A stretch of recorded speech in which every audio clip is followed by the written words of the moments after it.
طيب السؤال الآخر هو كيفية تفعيل الاشتراكات. إذا ذهبت إلى لوحة صانع المحتوى ثم ذهبت إلى قسم الإنجازات ستجد هنا لدينا إنجازات على نوعين.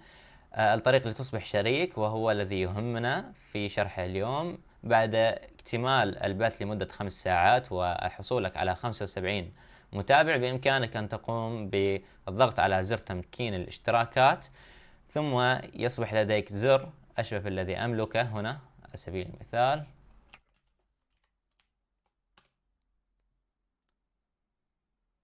اشتراك، يصبح لديك زر الاشتراك أيضا، وبإمكانك أن تضيف كل الرتب التي تريدها، مشترك لأول شهر، مشترك ل5 سنين وإلى آخره. قيمة الاشتراك هي $5 تقريبا، والنسبة هي 95/5، 5% ضرائب و95 تعود لصانع المحتوى. بإمكانك أيضا أن تمتلك زر إهداء الاشتراكات، وعلى الهاتف النقال بإمكانك أن تملك على زر إهداء الاشتراك وأيضا الاشتراكات في حال كان حسابك مفعل.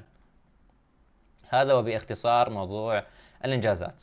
أما موضوع الحصول على التوثيق فبعد إكمال هذه المتطلبات، على سبيل المثال أكثر من 300 شخص مختلف يتكلمون في البث لآخر 30 يوم يعني، وأن تكون لديك مدة بث لا تقل عن 30 ساعة، أن يكون عندك بث لمدة 12 يوم، مشاهدين متوسط 75، وأن يكون عندك اشتراكات لا تقل عن 20 اشتراك في آخر 30 يوم. كل هذه الإحصائيات تتغير تبعا لآخر 30 يوم.